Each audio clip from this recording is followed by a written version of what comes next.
Hello दोस्तों, स्वागत है आपका अपनी यूट्यूब चैनल ग्लोबल एसएससी में। पिछली वीडियो में मैंने डिस्कस किया था संपूर्ण भारतीय संविधान के विभिन्न भाग के भाग 10 के बारे में। इस वीडियो में हम डिस्कस करने वाले हैं संपूर्ण भारतीय संविधान के विभिन्न भाग के भाग 11 के बारे में।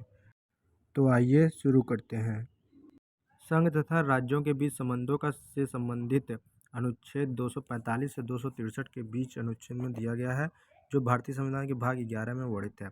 संघ तथा राज्यों के बीच संबंध संविधान के भाग 11 विधायी और प्रशासनिक क्षेत्रों में संघ और राज्यों के बीच संबंधों से संबंधित है, जिसमें उनकी विधायी और कार्यकारी शक्तियों की सीमा और सहयोग के प्रावधान का शामिल है।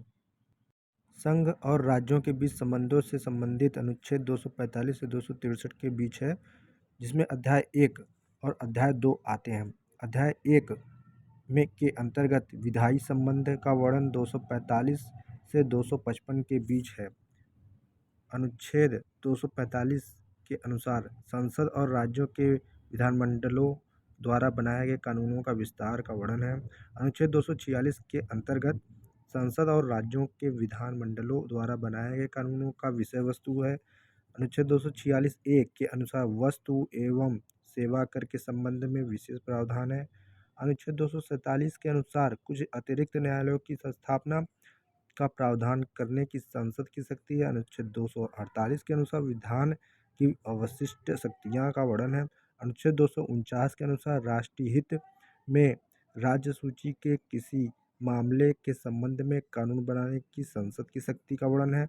अनुच्छेद 250 के अंतर्गत यदि आपातकाल का उद्घोषणा लागू है तो राज्य सूची के किसी भी मामले में के संबंध में कानून बनाने का संसद की शक्ति का वर्णन है। संघ और राज्यों के बीच संबंधों से संबंधित अनुच्छेद 245 से 263 के बीच उल्लिखित है। इसमें अध्याय 1 और अध्याय 2 सम्मिलित है। अध्याय 1 जो विधायी संबंध है, जो अनुच्छेद 245 से 255 के बीच वर्णित है। अनुच्छेद 251 के अनुसार अनुच्छेद 249 और 250 के तहत संसद द्वारा बनाए गए कानूनों और राज्यों के विधानमंडलों द्वारा बनाए गए कानूनों के बीच असंगतता है का वर्णन है। अनुच्छेद 252 के अनुसार दो या दो से अधिक राज्यों के लिए सहमति से कानून बनाने और किसी अन्य राज्य द्वारा ऐसे कानून को अपनाने का संसद की शक्ति का वर्णन है।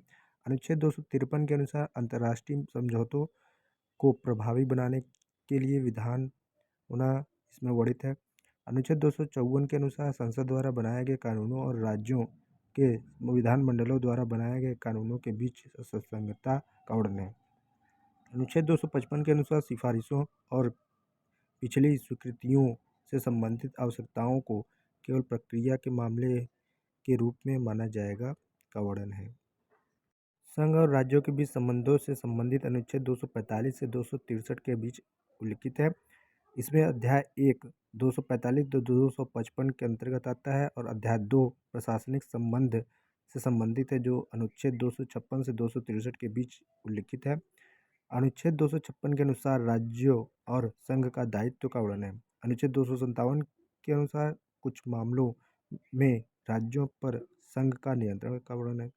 अनुच्छेद 257(a) के अनुसार सशस्त्र बलों या संघ के अन्य बलों की तैनाती द्वारा राज्यों को सहायता देना का वर्णन है। अनुच्छेद 258 के अनुसार कुछ मामलों में राज्यों को शक्तियाँ आदि प्रदान करने की संघ की शक्ति का वर्णन है। अनुच्छेद 258(a) के अनुसार संघ को कार्य सौंपने की राज्यों की शक्ति का वर्णन है। अनुच्छेद 259 के अनुसार प्रथम अनुसूची के भाग बी में राज्यों में सशस्त्र बल का वर्णन है। संघ और राज्यों के बीच संबंधों से संबंधित अनुच्छेद 245 से 263 के बीच वर्णित है, जो जिसमें अध्याय 1 विधायी का वर्णन है, जिसमें अनुच्छेद 245 से 255 के अंतर्गत आता है, और अध्याय 2 के अंतर्गत प्रशासनिक संबंध से संबंधित है, जो अनुच्छेद 256 से 263 के बीच उल्लिखित है। अनुच्छेद 260 के अनुसार भारत के बाहर के क्षेत्रों के संबंध में संघ का क्षेत्राधिकार का वर्णन है। अनुच्छेद 261 के अनुसार सार्वजनिक कार्य अभिलेख और न्यायिक कार्यवाही का वर्णन।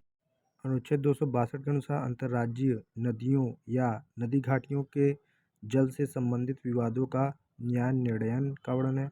अनुच्छेद 263 के अनुसार अंतर्राज्य परिषद के संबंध में प्रावधान दिया गया है। दोस्तों, अगले वीडियो में हम भारतीय संविधान के भाग 12 का गहन अध्ययन करेंगे। धन्यवाद दोस्तों।